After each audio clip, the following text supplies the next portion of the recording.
మనకి ప్రతిపక్షం కొత్త కాదు, మనకి అధికారం కొత్త కాదు. 2019 నుంచి 24 వరకు విధ్వంస పాలన మనందరం చూసాం. ప్రశ్నిస్తే కేసులు, నా పైన కూడా 23 కేసులు పెట్టారు. పోరాడితే ఏకంగా అరెస్ట్ చేశారు. వేదికమైన చాలా మంది నాయకుల్ని ఆనాడు అరెస్ట్ చేశారు. ఎన్ని ఇబ్బందులున్నా, ఎన్ని కేసులు పెట్టినా మనం ఆనాడు ఒకే డైలాగ్ చెప్పాం. ఏంటది? ఆ డైలాగ్ ఏంటి? తగ్గేదే లేదు.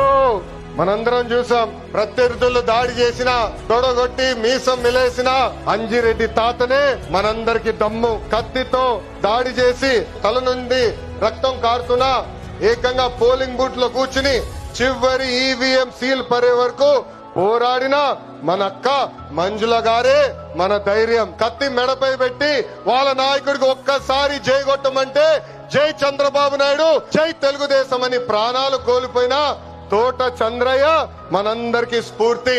వేదికమైన ఉన్నారు. పార్టీ కోసం పోరాడి ఆనాటి పాలకులు వ్యతిరేకంగా మాట్లాడినందుకు ఆయన కన్ను పొడిచి కంటి చూపు పోయినా జై తెలుగుదేశం మన గాంధీ గారే ఈ రోజు మనందరి సత్తా. Download ShareChat.